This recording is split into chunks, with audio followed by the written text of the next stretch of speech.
toutes et à tous, le talk show stéphanois est de retour aujourd'hui pour une nouvelle revue de presse. Je suis avec Baptiste bien évidemment, comment ça va? Ça va très bien Antoine, salut tout le monde, ravi d'être ici. Tant mieux. Bah écoute, on va faire le sommaire tout de suite, on va parler de plusieurs choses. Évidemment le débrief des 2 matchs de la semaine de la SSE. Oui, tout à fait. Manchester United dans un premier temps jeudi soir et ce dimanche un match face à Montpellier. Voilà. Exactement. On parlera aussi de l'arbitrage, on parlera aussi de la gestion d'effectifs des Verts et de Galtier sur ces derniers matchs. Qui promet un petit débat entre nous deux, puisque nous ne sommes évidemment pas d'accord. Donc on va passer tout de suite au retour. Étonnant, c'est vrai. On va passer tout de suite au retour des 2 matchs de la semaine et on va commencer ça tout de suite. Ouais, allez c'est parti.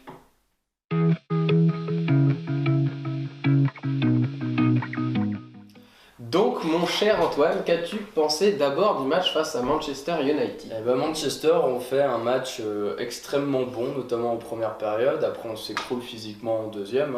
Bon, on va répéter un peu ce qu'on a déjà dit, mais voilà. Manchester était quand même plus fort, même si le score n'est absolument pas mérité. Je pense que 1-0 ou 2-0 c'était vraiment le grand maximum qu'on pouvait prendre. 3-0 encore une fois à cause de l'arbitrage dont on parlera bien évidemment après. Et ensuite, match dimanche après-midi, Montpellier.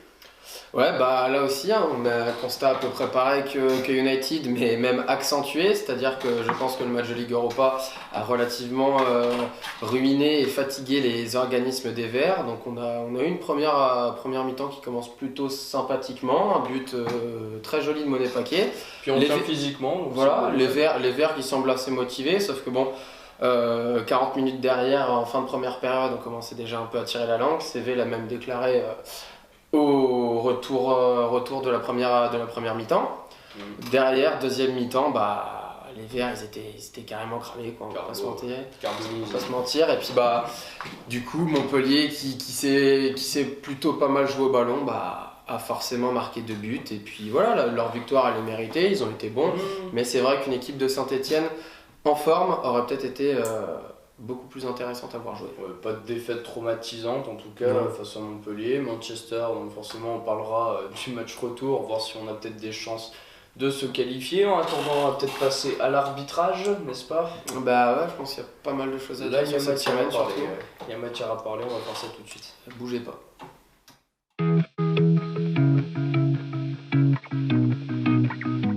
On va donc parler de l'arbitrage tout de suite avec toi Baptiste, arbitrage un peu exécrable sur les 2 derniers matchs des Verts, alors exécrable pas forcément en notre faveur, mais quand même relativement bizarre. Exécrable, j'accepte le mot pour le match face à United, le mot est totalement pesé et mérité.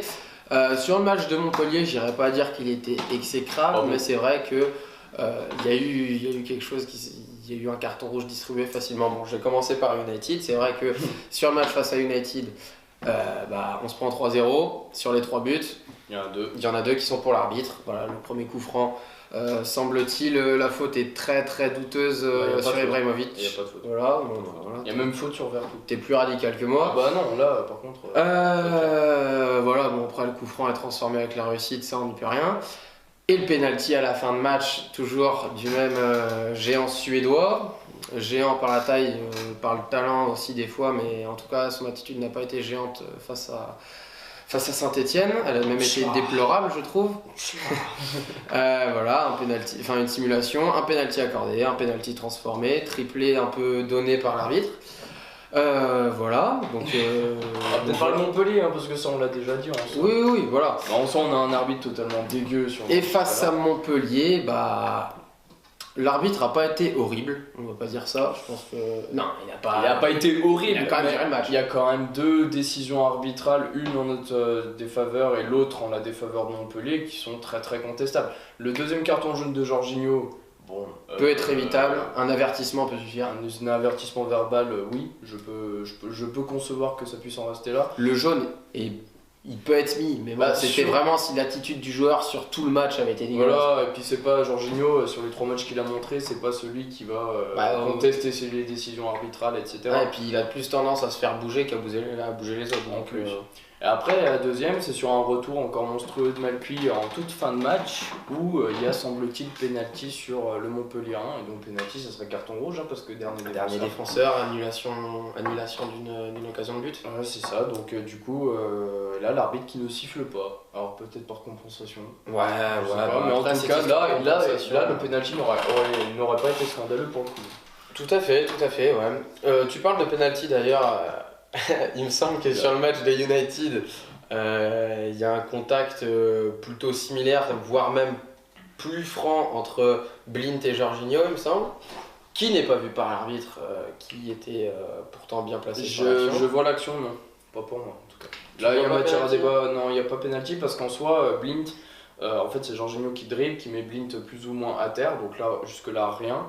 Et derrière, Jorginho qui semble-t-il se prend le pied, mais dans le pied de Blint. C'est involontaire, oui. Donc c'est quand même compliqué de siffler un péno là-dessus. Je suis d'accord. Maintenant, au vu du pénalty dérisoire accordé à Ibrahimovic en fin de match, on peut se dire qu'il y a matière à débat. Oui, moi, je peux pas m'empêcher de comparer les deux actions, tu vois. C'est vrai qu'en temps normal, il y aurait pas eu ce pénalty douteux à la fin du match face à United. Le contact face à Jorginho, moi qui aime le football anglais, forcément, je ne siffle pas. Forcément. Mais bon.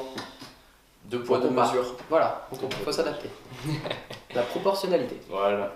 Bon, on va terminer avec ça. Je pense. On va passer à la gestion de l'effectif de Galtier, où il y aura matière à débat entre les deux. Et on va faire ça tout de suite. Allez.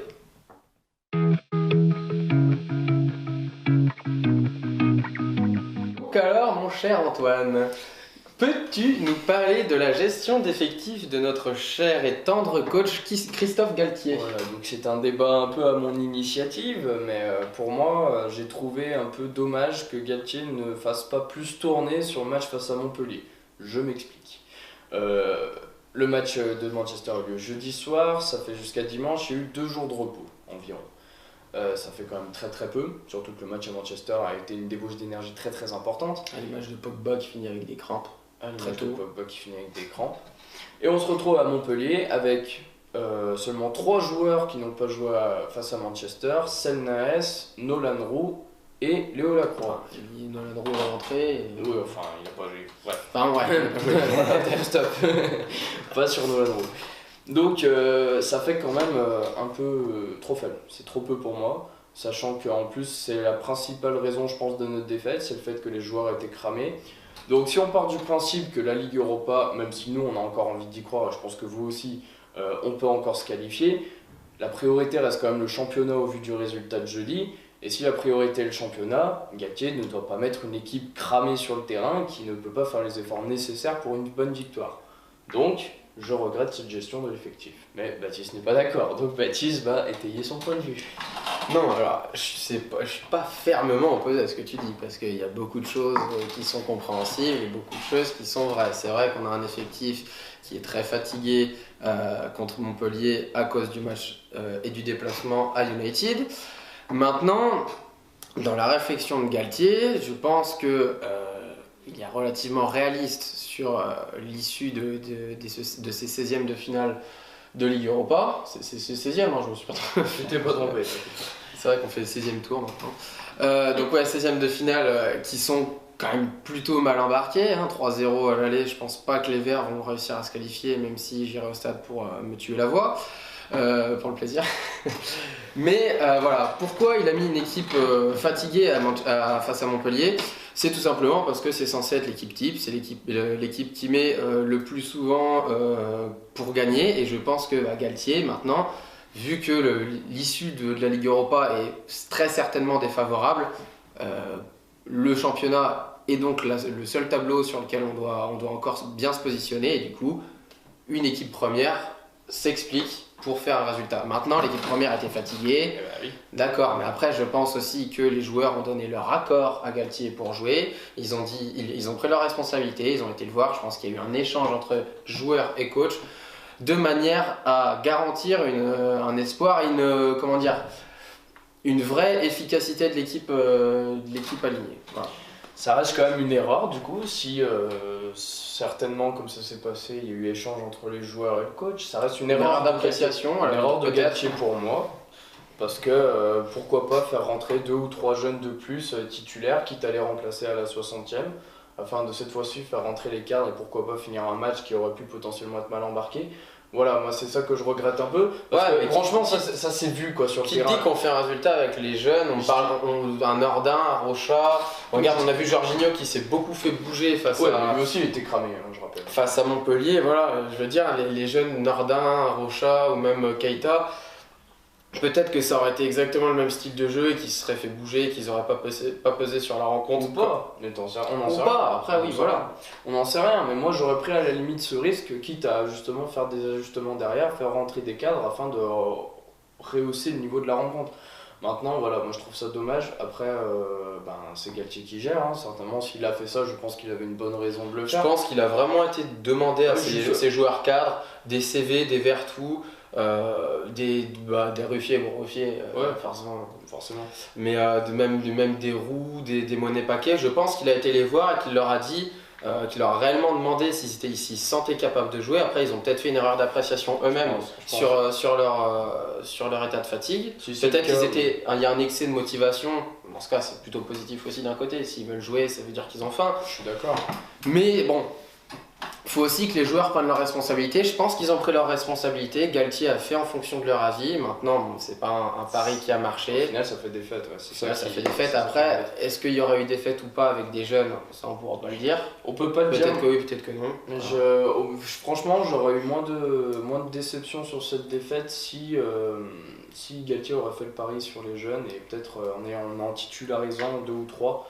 J'aurais peut-être été moins déçu parce que je me serais dit que ça aurait été un pari et que finalement, voilà, il a essayé de Ouais. faire reposer les cadres et que Ouais, je vois ce ça que n'a tu pas veux marché. Ouais. Bref, Bon, on n'est pas en totale opposition Ça non plus, va, hein. ça va, On ça essaie de comprendre un peu nos positions. je m'attendais à ce que ce soit pire, mais bon. J'ai une hache si tu veux derrière moi, je peux te décapiter. Bon. c'est vrai. Très rapidement, on va faire un petit pronostic sur le match retour. Ouais, enfin, On United, ouais. On va essayer d'être quand même un minimum réaliste, même si on a envie d'y croire. Baptiste, un petit prono 7-1. Ouais, c'est top. Pour Saint-Etienne. Allez, ça marche. Donc pour moi, ça sera un 9-0. Non, allez, 2-1 pour les Verts. Non. Ah, 2-0. 2-0 pour les Verts. Je vois bien la défense. Enfin là, je serais en train de pleurer à la fin du match. Oui, il y a de quoi pleurer, mais Les regrets. mais je le vois plutôt comme ça. Je vois bien Saint-Etienne pousser et peut-être mettre le 2-0 en toute fin de match en fait. Peut-être comme ça et voir du coup un match plein de suspense. Ça serait super pour nous, quoi. L'avenir nous le dira. Eh oui, mais bon. On verra ça donc jeudi. On en a terminé, on fait une petite annonce quand même. On sait que Dominique Rocheteau a perdu son papa, donc Condoléances. toutes nos condoléances bien entendu, et un message de soutien pour lui et sa famille. Maintenant, sur ces belles paroles, on va clore cette vidéo. Merci Baptiste encore une fois, et à une prochaine fois. À la prochaine.